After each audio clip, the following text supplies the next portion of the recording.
Buenas noches. Vamos a ir a Jueces, capítulo 8, y vamos a terminar hoy nuestro estudio de esta serie de la vida de Gedeón, un hombre de fe, como estábamos pensando en esa canción de la Galería de los Héroes de la Fe, y Gedeón está allí, como vamos también a ver al final. Y vamos a ver ese último capítulo. ¿Saben? Estaba pensando, bueno, podríamos haber terminado la historia de Gedeón con los 300 haciendo sonar las trompetas, rompiendo aquel cántaro y mostrando la luz y Dios manifestándose y esa gran victoria, esa gran batalla, y terminar así. Y bueno, estaría bien, ¿no? Pero como decía también Feli hace un ratito, la Biblia no es un libro de cuentos, no es que se casaron y fueron felices o comieron perdices, ¿no? Sino que nos cuenta la realidad, la verdad del alma humana y de las personas. Y, y hoy vamos a ver en este capítulo, que lo vamos a tener que ir leyendo un poco de a pedacitos, capaz que no lo podemos leer todo porque es bastante extenso. Vamos a mirar los claroscuros, podríamos decir, de la vida de, de fe, de una persona de fe, hombre, mujer, ¿no? Nuestras vidas son reales, ¿no? No estamos viviendo en un limbo de perfección, ¿no? Y a veces podemos equivocarnos y a veces podemos errar. Y Gedeón fue un hombre real, de carne y hueso, y se equivocó también. ¿Mm? Y hoy vamos a ver algunos de esos momentos culminantes y muy buenos, que nos va a enseñar mucho con su actitud y con su vida, pero también vamos a aprender de actitudes que no estuvieron tan buenas de Gedeón.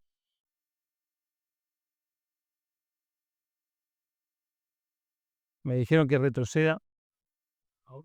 Retroceder nunca, dice, rendirse jamás. Pero acá estamos. ¿Está mejor? Muy bien. Pero acá es lujo. Jueces, capítulo 8. Era eso, ¿eh? Jueces, capítulo 8. Vamos a ir leyéndolo, como le decía, de a poquito. 1 al 3. Y ahí ya tenemos que parar un poco para pensar. ¿Saben?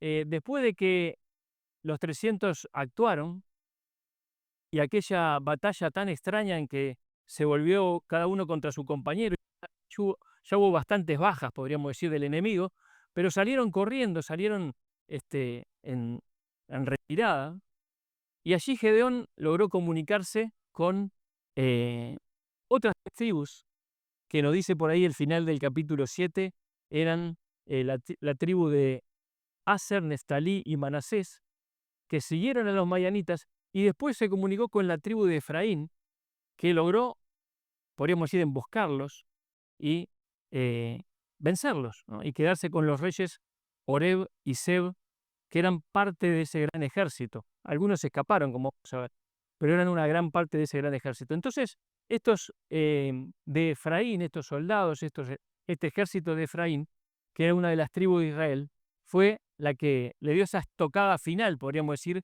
a estos dos reyes. Y uno diría, bueno, ahí seguramente hubo un gran festejo. No, pasó algo que lo vamos a leer ahora. Dice acá, capítulo 8, versículo 1, pero los hombres de Efraín le dijeron a Gedeón, ¿qué es esto que has hecho con nosotros, no llamándonos cuando ibas a la guerra contra Madián? Y le reconvinieron fuertemente, a los cuales él respondió, ¿qué he hecho yo ahora comparado con vosotros? ¿No es el rebusco de Efraín mejor que la vendimia de Abiezer? Dios ha entregado en vuestras manos a Oreb y a Seb, príncipes de Madián. ¿Y qué he podido yo hacer comparado con vosotros? Entonces el enojo de ellos contra él se aplacó, luego que él habló esta palabra. ¿Qué pasó? Bueno, todavía no había terminado la batalla, ¿verdad? Todavía había algunos que estaban en retirada, corriendo, disparando. Y Gedeón, que era por llamado de Dios, el gran capitán, el gran comandante de estas fuerzas, increpado, podríamos decir, por estos hombres, por Efraín. ¿Qué pasó? Dice acá que le reconvinieron fuertemente, o sea que en público y delante de los que estaban allí, le hablaron y le hablaron mal. ¿Qué es esto que has hecho con nosotros? No nos llamaste cuando ibas a la guerra contra Madián. O sea que ellos estaban enojados, ¿no? Estaban enojados. Y yo pensaba, ¿no? ¿Qué fue lo que les molestó tanto a estos hombres? Si recién habían intervenido en la guerra y habían vencido, habían sido utilizados por Dios, habían sido instrumentos en la mano de Dios. ¿Qué fue lo que les molestó? Bueno, les molestó el no haber sido considerados en el momento que ellos hubiesen querido. El no haber sido reconocidos como, bueno, para participar en el ejército inicial, ese que se fue reduciendo de a poquito, ¿se acuerdan? ¿Qué era lo que tenía herido Efraín? Era el orgullo, ¿verdad? Era el orgullo. Ahora, ¿estaban viendo bien las cosas? Pensemos un poco, ¿no? Ellos habían sido utilizados por Dios. Dios los había usado para un momento crucial para darle la victoria sobre los enemigos. Habían sido instrumentos en manos de Dios. Y en vez de estar gozosos por el triunfo que Dios les había dado, porque Israel había vencido, porque Dios los había utilizado, estaban enojados por su orgullo herido, porque ellos hubiesen querido ser llamados antes. Y yo ya ahí me ponía a pensar, ¿no? Hermanos, nosotros podemos ser así a veces, ¿no? Es un ejemplo para nuestra vida. Comparando un poquito esta batalla con la obra de Dios y lo que participamos de la obra de Dios, o lo que participamos todos en la obra de Dios. Mire, si yo en la obra de Dios interpongo mi orgullo, mi necesidad de ser llamado, de ser reconocido, estoy sirviendo en la carne, estoy sirviendo en mi naturaleza pecaminosa. Y saben, voy a armar mucho lío en la iglesia, en el ministerio. Y además no voy a poder disfrutar del privilegio de servir con un corazón sencillo. Yo ponía acá, ¿no? El orgullo personal es enemigo de la obra de Dios, hermanos. Un orgullo herido termina cegando a la persona que ve que todo está mal y ve todo en relación a su enojo y no puede ver lo que Dios hace, hizo y está haciendo en la iglesia y a través inclusive de esa misma persona. Dios le dijo ¿se acuerdan de Jonás? ¿Haces bien en enojarte tanto? A ese profeta desobediente, ¿no? Dice, nos enojamos en la obra por nuestro orgullo herido. Buscamos nuestro propio reconocimiento y no estamos buscando la gloria de Dios. Queridos, servir a Dios es un privilegio, ¿verdad? Es un privilegio. Si se me reconoce por haber participado en cierta obra, bien, está bueno, ¿no? Pero, ¿qué importa si no se me reconoce si yo lo hago para Dios? ¿Mm? Si yo lo hago para Dios. Efraín estaba equivocado en su postura, estaba errado, no estaba mirando bien las cosas. Ahora, qué interesante, porque aunque Efraín estaba equivocado en su postura, Gedeón nos dio una lección de cómo responder en una situación similar, ¿no? Él respondió como un hombre sabio, como un verdadero líder espiritual. Él estaba siendo increpado frente a los demás, en público, y era el comandante, y era el juez de Israel, y era el que Dios había escogido. Pero él no dejó que su orgullo se interpusiera. Podría haber dicho, ¿con quién te pensás que estás hablando? ¿Verdad? Podría haber dicho, yo soy el que Dios ha levantado por juez en el pueblo. Se me ocurrió llamar a estas tribus. ¿Y qué problema tuviste? ¿No? Y si él hubiera respondido así, en forma áspera, ruda, hubiera generado un problema. Quizá una ruptura de esta tribu y de otras tribus, que se podría haber también plegado y enojado, y quizá una guerra civil, quién sabe. Si respondía según lo que su corazón le indicaba, según su orgullo, que también estaba siendo herido en ese momento, hubiese armado un gran lío. pero él respondió en forma espiritual. Lejos de tener una reacción carnal, respondió con sabiduría. Cuidado, queridos, nuestras respuestas cuando estamos puestos en responsabilidad. Proverbios 15:1 dice así, un versículo muy conocido: la blanda respuesta quita la ira, mas la palabra áspera hace subir el furor. Gedeón respondió con una palabra blanda, inteligente, sabia, que quitó la ira. Primero lo que hizo es alabar el trabajo que ellos habían hecho. Dios los utilizó a ustedes, le entregó a ustedes a estos reyes, en manos de ustedes. Reconoció su trabajo, reconoció su victoria. Yo no he hecho nada de esto todavía, dijo Gedeón, ¿no? Y esa respuesta tan adecuada, tan medida, hizo que el enojo de Efraín no pasara a mayores. ¿Cuánto tenemos que aprender de Gedeón, ¿no? ¿Cuántas veces respondemos según nuestro propio orgullo, hermanos? Y reaccionamos echando leña al fuego. En lugar de responder en el espíritu, lo hacemos también en la carne. Y generamos conflictos, generamos daño. Y saben, esto es verdadero en todas nuestras relaciones humanas, en el matrimonio, en la familia, en la iglesia, en lo laboral. Siempre el orgullo es también enemigo de las relaciones interpersonales. Si yo respondo conforme a mi orgullo, voy a romper relaciones interpersonales. Recordá lo que enseña Proverbios 12:18, que dice: hay hombres cuyas palabras son como golpe de espada, pero la lengua de los sabios es medicina. Que tu lengua sea medicina. Así que podemos ver a un Gedeón acá, sabio, espiritual, un guerrero valiente contra los enemigos y un pacificador de su pueblo, un líder que Dios había formado. Pero ahora iba a pasar otra cosa también bien inesperada. Dice el versículo 4, y vino Gedeón al Jordán, y pasó él y los 300 hombres que traía consigo, cansados, mas todavía persiguiendo. Vamos a leer hasta el versículo 17. Y dijo a los de Sucot, una ciudad: yo os ruego que deis a la gente que me sigue algunos bocados de pan, porque están cansados, y yo persigo a Seba y a Salmuna, reyes de Madián, ¿no? Dos reyes que también habían quedado, habían escapado, ¿verdad? Y los principales de Sucot respondieron así: ¿están ya Seba y Salmuna en tu mano para que demos pan a tu ejército? Y Gedeón dijo: cuando Jehová haya entregado en mi mano a Seba y a Salmuna, yo trillaré vuestra carne con espinos y abrojos del desierto. De allí subió a Peniel y le dijo las mismas palabras, otra ciudad. Y los de Peniel le respondieron como había respondido los de Sucot. Y él habló también a los de Peniel diciendo: cuando yo vuelva en paz, derribaré esta torre. Una torre era un lugar donde le daba seguridad a la ciudad, ¿verdad?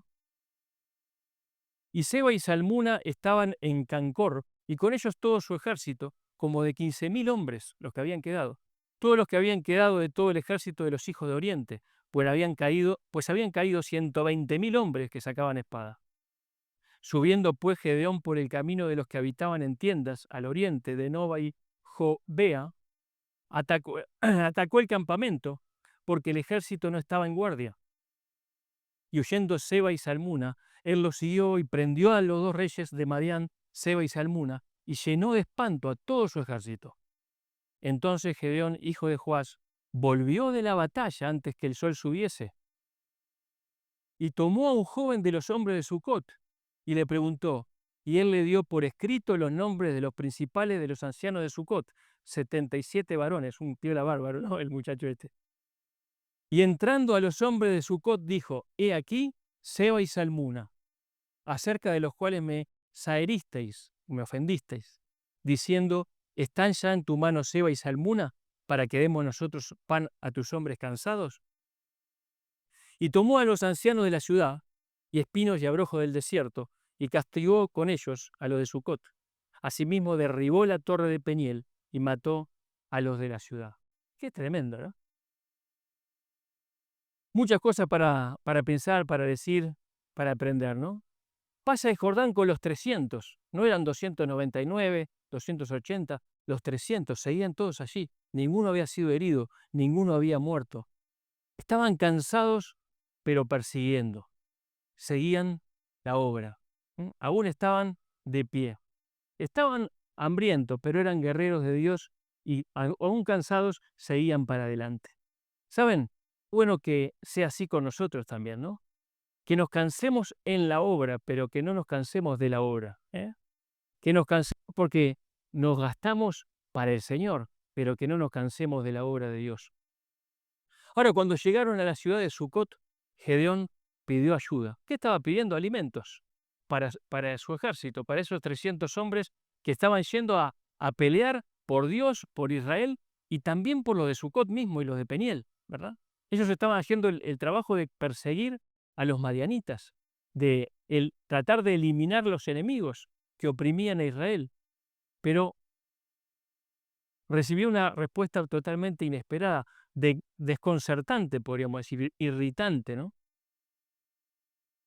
Fue un ninguneo, porque ¿qué le dijeron? Le dijo Gedeón, bueno, dele pan a mi ejército porque yo persigo a Seba y a Salmuna. ¿Y qué le dijeron? ¿Están Seba y Salmuna ya contigo? ¿Ya terminaste tu trabajo para que te demos pan? Y era el siervo de Dios, ¿no? Era el comandante del ejército. Era el representante de la obra de Dios en ese momento y fue ninguneado crudamente por estos hombres, ¿no? Capaz que tenían las repercusiones de los madianitas si no ganaba Gedeón la obra. De cualquier manera, no creían de la manera que Dios estaba con Gedeón. No creían que Dios respaldaba a Gedeón. No tuvieron fe, no quisieron tener nada que ver. Despreciaron la obra de Dios y su poder. Y le fue muy mal por eso, ¿verdad? Ahora yo pensaba, hermanos, no todos vamos a estar en el fragor de la batalla de la obra, ¿verdad? No todos vamos a estar en la primera línea de lucha, de pelea, pero todos deberíamos colaborar. Todos deberíamos estar juntos peleando, ¿no? El que no va tiene que ayudar, tiene que orar, tiene que apoyar. Como decimos algunas veces, ¿no? Algunos pies van, pero otros sostienen, ofrendan. Algunos bajan en la cuerda, pero otras manos sostienen la cuerda. No participar en nada, ignorar la obra, está mal. Es perder el privilegio de contribuir. Es no creer, es no confiar que Dios va a dar la victoria. No saber o no creer que el Señor está con los que llevan adelante la obra. No seas, hermano o hermana, de los que ignoran la obra de Dios. También me lleva a pensar que uno a veces puede ser aprobado por Dios y ninguneado por los hombres, como le pasó a Gedeón aquí, ¿no? Muchos siervos y siervas de Dios de la historia han servido a Dios desde el anonimato o hasta siendo resistidos, ¿no? Personas que fueron menospreciadas por sus pares, pero bien conocidas en el cielo. Y recordaba una frase de Billy Graham que dice, éxito no es ser conocido, es oír a Jesús decir al final, yo te conozco.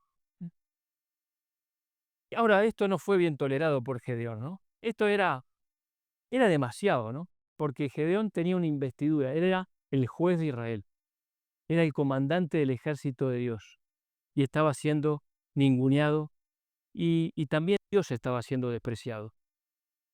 Y bueno, él dijo, era un hombre de fe, dijo, cuando Dios entrega a estos reyes en mi mano, voy a volver y voy a hacer esto y esto y esto, ¿no? Él creía que le iba a ir bien en esta batalla. Los de Sucot, tanto como los de Peniel, estuvieron muy mal y ningunearon a estos hombres y sobre todo a Gedeón. Ahora, cuando fue a la batalla, tuvo una gran victoria. Él sabía que Dios estaba con él confiaba en el Señor. Él fue a terminar lo que Dios le había encomendado. Y hermanos, él estaba sirviendo al Señor, habiendo sido resistido, por lo menos en, resistido el enojo, podríamos decir, de Efraín, resistido el ninguneo de estas dos ciudades, cansado y siguió adelante. Fue a terminar lo que Dios le había encomendado. Y yo pensaba, querido, va a haber oposición. Dios te encarga y me encarga algunas cosas. Nos encarga una misión que cumplir. Va a haber oposición. No va a ser todo color de rosa, no va a ser todo sin resistencia. Vas a estar cansado a veces, va a haber conflictos, va a haber cosas que se van a oponer. Seguí adelante, no tires la toalla. ¿Qué hubiese pasado si él tiraba la toalla por la oposición? No habría una victoria completa, ¿verdad? No tires la toalla. No tires la toalla en tu ministerio, no tires la toalla en tu matrimonio, no tires la toalla en la crianza de tus hijos, no tires la toalla en nada, hermano. Continúa a pesar de todo. Si el Señor te lo ha encomendado, el Señor está de tu lado. Él estuvo con Gedeón y Gedeón volvió con esos 2 reyes que habiendo hecho un gran estrago, terminado con los madianitas, con aquellos enemigos. Y cuando volvió, bueno, cumplió con lo que había dicho que iba a hacer, ¿no? La Biblia no nos dice nada si él estuvo bien o mal con esto que hizo. Otra época, eran otros códigos. Realmente estas ciudades estuvieron muy mal con Gedeón y con la obra de Dios. No dieron ninguna muestra de arrepentimiento en ningún momento de lo que habían hecho con Gedeón. Y, bueno, las autoridades de aquel lugar lo pagaron, lo pagaron. Me recordaba aquel episodio, ¿se acuerdan de David con Nabal? Que también lo ninguneó, ¿no? ¿Vos quién sos, no? Y David estaba poniéndose la armadura, agarrando la espada, y si no salía Abigail a su encuentro, dice David que no iba a dejar a uno, un títere con cabeza, ¿no? En aquel lugar. Pero fue la intervención de Abigail lo que hizo que no lo hiciera, y Dios se encargó de Nabal. O sea que Dios se encargó de Nabal. Ahora, hasta acá, entonces, vamos viendo que ahí esa reacción de Gedeón fue en realidad más que nada por su investidura de juez de Israel y que tenía que poner las cosas bien en claro y que fuera algo para que todos pudieran ver. Ahora, los versos 22 y 23 nos cuentan un episodio muy especial. Antes de eso, del 18 al 21, no lo vamos a leer para hacer un poquito de pasar al 22, cuentan que estos 2 reyes, Seba y Salmuna, en una de las incursiones habían matado a los mismos hermanos de Gedeón. Y Gedeón se entera en ese momento y, bueno, primero le dice a su hijo que si quiere levantarse y eliminarlos. Su hijo era un muchacho, era muy jovencito, no lo hace, y el mismo Gedeón termina matando a estos 2 reyes, que eran unos sanguinarios, ¿verdad? Que habían matado a sus hermanos y habían oprimido a Israel tanto tiempo. Ahora, los versos 22 y 23 nos cuentan un episodio muy especial. Fíjense allí. Y los israelitas dijeron a Gedeón: sé nuestro Señor, tú y tu hijo y tu nieto, pues que nos has librado de mano de Madián. Mas Gedeón respondió: no seré señor sobre vosotros, ni mi hijo os señoreará. Jehová señoreará sobre vosotros. ¿Qué pasó acá? Le vinieron a Gedeón con una propuesta muy tentadora. Le propusieron que él fuera el rey. Era un guerrero, había sido victorioso, Dios estaba con él. Bueno, goberná el pueblo. Y no solo vos, tu hijo, tu nieto, una dinastía le vinieron a proponer a Gedeón. A las personas les encanta tener héroe, ¿no? Y admirarlos. Y yo pensaba, bueno, tené mucho cuidado, porque te puede pasar como le pasó a Gedeón, ¿no? Cuando hayas hecho lo que Dios te encargó y Dios te haya dado la victoria, pueden venir personas a decirte que la gloria es tuya. Cuidado con eso. Vas a ser tentado a atribuirle la gloria, atribuirte la gloria que en realidad es de Dios. Y eso es una tentación que muchas veces nos llega o nos puede llegar en momentos de victoria, y si te agarras prevenido, te puede hacer caer. Ha hecho caer a muchos, la vanagloria. Gedeón respondió como un verdadero hombre de Dios. Él dijo: de ninguna manera, ni yo ni mi hijo vamos a ser rey sobre ustedes. Dios va a reinar sobre ustedes. Qué tremendo, qué buena respuesta, qué clara que la tenía en este momento Gedeón. Dios quería ser rey sobre su pueblo, ¿verdad? Lo que podemos llamar la teocracia, ¿no? Después, más adelante en la historia, ¿se acuerdan? Bueno, iba a venir otro juez llamado Samuel y le iban a decir, a ponernos rey y listo, y terminó habiendo una monarquía allí en Israel. Pero en este momento, él lo rechazó. Dios siempre quiso que su pueblo fuera diferente a los demás pueblos. Su pueblo quería confundirse con los demás, quería ser igual, quería también tener rey. También hoy en día Dios quiere que su pueblo, la iglesia, se distinga del mundo y no se confunda con él. Dios quiere reinar. Dios debe reinar en tu vida. Solo cuando Dios reina, todas las cosas están en su lugar, ¿verdad? Reina Dios en tu vida, reina Dios en tu casa, en tu familia. La respuesta de Gedeón fue adecuada, espiritual, excepcional, ¿no? Y si acá terminara la historia de Gedeón, terminaba como una gran victoria. Dice, qué crack Gedeón. Todo lo que hizo para el Señor y después no se atribuyó la gloria y lo dejó por esa un fenómeno. La verdad, sería buenísimo, pero siguió la historia. Sigue la historia. Y dice acá, 24. Y le dijo Gedeón, quiero haceros una petición, que cada uno me dé los zarcillos de su botín. Traían zarcillos de oro, porque eran ismaelitas, o sea, de lo que se habían quedado, ¿verdad? Ellos respondieron, de buena gana te los daremos. Y tendiendo un manto, echó allí cada uno de los zarcillos de su botín, y fue el peso de los zarcillos de oro que él pidió, 1700 siclos de oro, aparentemente como 20 kilos o más, ¿no? Sin las planchas y joyeles y vestidos de púrpura que traían los reyes de Madián, y sin los collares que traían los camellos al cuello. Y Gedeón hizo de ellos un efod, que era parte de la vestidura sacerdotal, el cual hizo guardar en su ciudad de Ofra. Y todo Israel se prostituyó tras ese efod en aquel lugar, y fue tropezadero a Gedeón y a su casa. Así fue subyugado Madián delante de los hijos de Israel, y nunca más volvió a levantar cabeza, y reposó la tierra 40 años en los días de Gedeón. Luego Jerobai, que era Gedeón, fue y habitó en su casa, y tuvo Gedeón 70 hijos que constituyeron su descendencia, porque tuvo muchas mujeres. También su concubina que estaba en Siquem le dio un hijo, y le puso por nombre Abimelec. Y murió Gedeón, hijo de Joás, en buena vejez, y fue sepultado en el sepulcro de su padre Joás, en Ofra de los abieseritas. Y uno dice, qué cosa, ¿no? Qué cosa.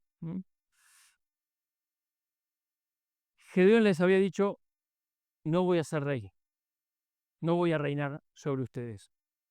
Pero después se le ocurrió pedir tributo. Y uno dice, ¿cómo es eso? ¿No? Porque el tributo es cosa de los reyes, ¿no? Pidió que le dieran oro, parte del oro que tenían. Y bueno, de ahí sacó una gran cantidad de oro y hizo este efod, vaya a saber uno con qué intención, capaz que la intención no era mala, pero resulta que proveyó un ídolo de esta manera, tras el cual se prostituyó Israel. O sea que el principio del problema, que había sido la idolatría, por lo cual Dios le había entregado a Madián, por lo cual Dios después había levantado a Gedeón, y termina la historia.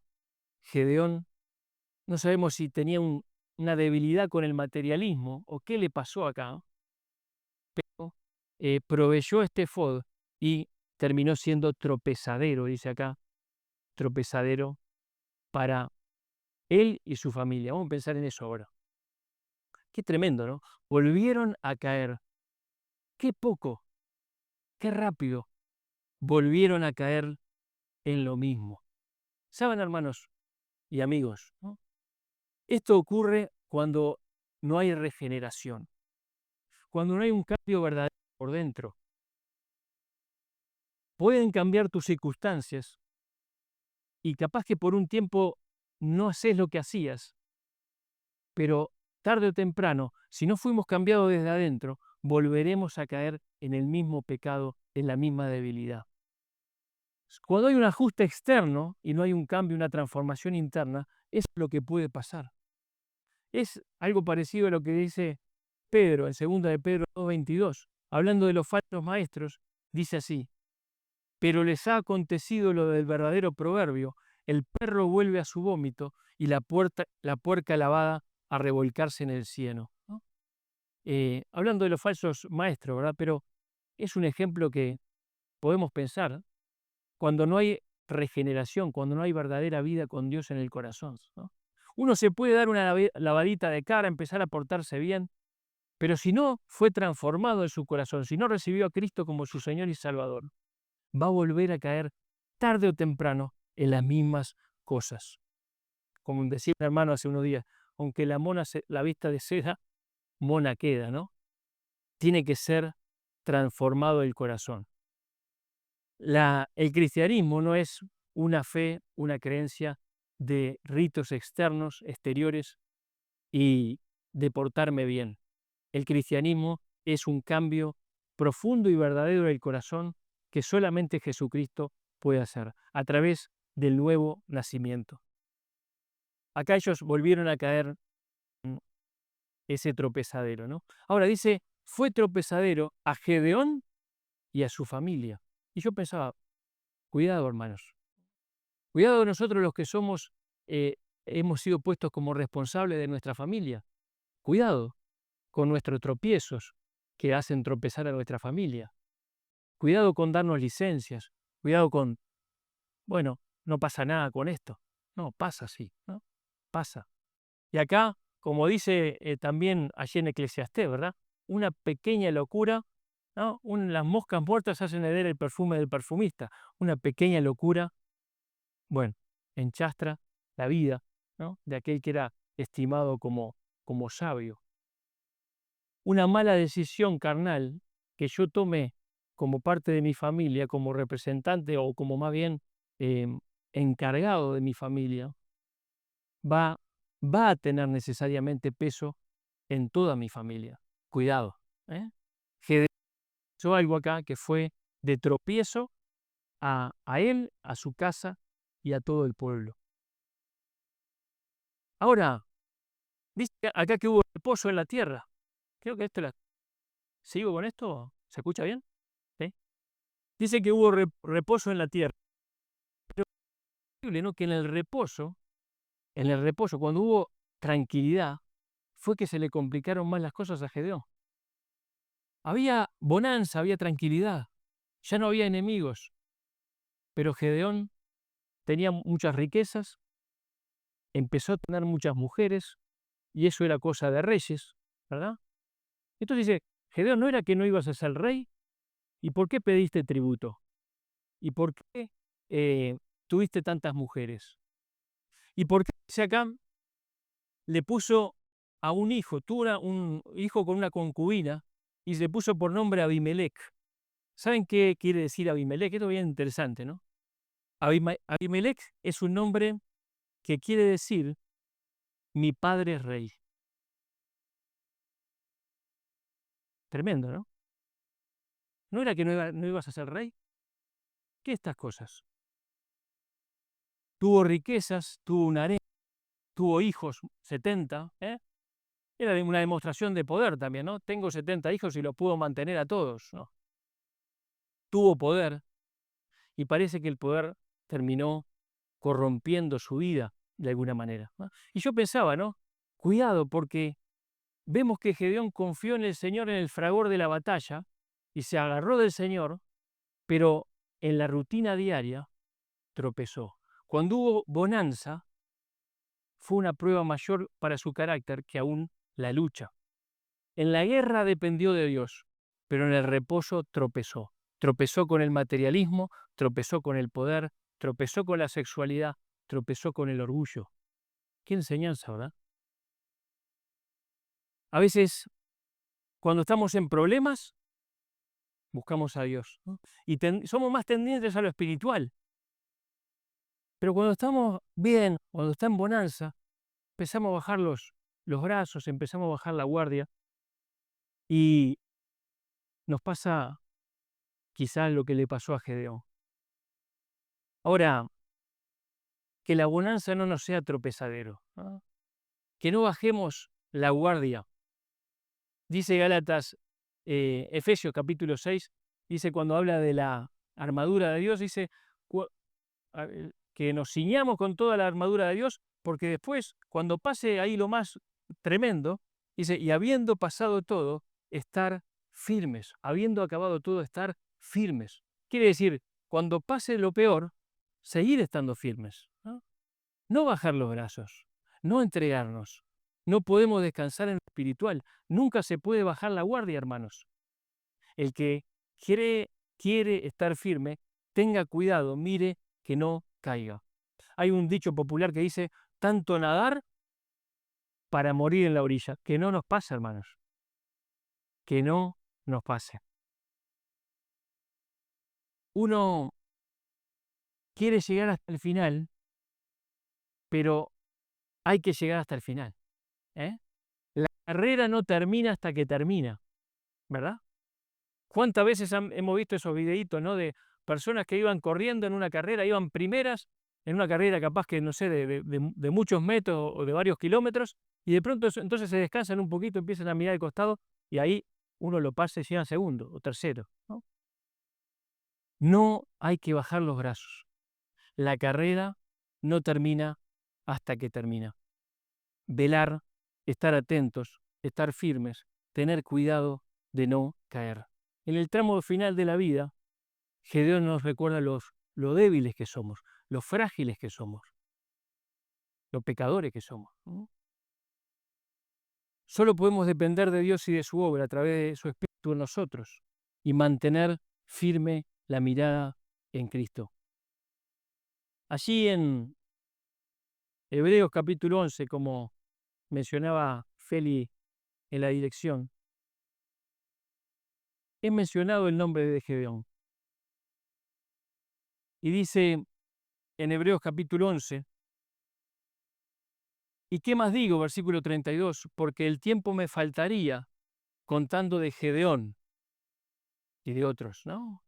Que por fe conquistaron reinos, hicieron justicia, alcanzaron promesas, taparon bocas de leones, apagaron fuegos impetuosos, evitaron filo de espada, sacaron fuerzas de debilidad, se hicieron fuertes en batallas, pusieron en fuga ejércitos extranjeros, parece la historia de Gedeón, ¿no? Pero no se puede terminar la carrera hasta que se llegue al final. Y por eso, nosotros también, teniendo en derredor nuestro tan grande nube de testigos, despojémonos de todo peso y el pecado que nos asedia y corramos con paciencia, con perseverancia, con resistencia, porque no es una carrera de 100 metros, hermanos, es una carrera de resistencia, la carrera que tenemos por delante, puesto los ojos en Jesús. Y ahí tenemos al campeón que tenemos que mirar, al campeón que miró y corrió hasta el final sin titubear. A Él seguimos, hacia Él vamos. Puesto los ojos en Jesús, el autor y consumador de la fe, el cual, por el gozo puesto delante de Él, sufrió la cruz, menospreciando el oprobio, y se sentó a la diestra del trono de Dios. Considerad a aquel, a Jesucristo, que sufrió tal contradicción de pecadores contra sí mismo, para que vuestro ánimo no se canse hasta desmayar. Que mantengamos esa mirada firme en el Señor Jesús, porque somos débiles, porque tenemos claroscuros en nuestra vida, porque tenemos que depender 100% del Espíritu de Dios que está en nosotros, para llegar al final y poder decir, he acabado la carrera, he guardado la fe, he peleado la buena batalla. Oramos. Padre que estás en el cielo, te damos tantas gracias, Señor, por la vida de hombres y mujeres de fe del antiguo tiempo, que podemos mirar y considerar y vernos reflejados en ese espejo en tantas cosas, Padre. Ayúdanos, Señor, porque nosotros somos débiles, somos frágiles, tomamos a veces malas decisiones, metemos la pata, nos equivocamos, pero gracias, Padre, por tu gracia, gracias por tu perdón, gracias por tu amor que se extiende hasta nosotros una y otra vez. Gracias por tu Espíritu que pusiste en nosotros para que nos acompañe, para que nos sostenga, para que sea nuestro ayudador hasta que estemos allí arriba, Padre. Padre, gracias que podemos correr esta carrera puesto los ojos en Jesús. Él fue nuestro precursor, Él corrió delante nuestro. Ayúdanos, Señor, a seguirle, puestos nuestros ojos en Él. Padre, gracias por todas estas reflexiones y pensamientos de tu palabra que nos hacen tanto bien. Y Padre, quizá hay una persona aquí, algún amigo, amiga o alguien que está mirando que todavía no te conoce. Queremos pedirte por esa vida, por esa alma, para que tú te puedas manifestar a ella y pueda reconocerse pecador, pecadora y venir a los pies de Jesús. Gracias, Señor, por tu amor, gracias por tu gracia y gracias por la iglesia. En nombre de Cristo Jesús. Amén.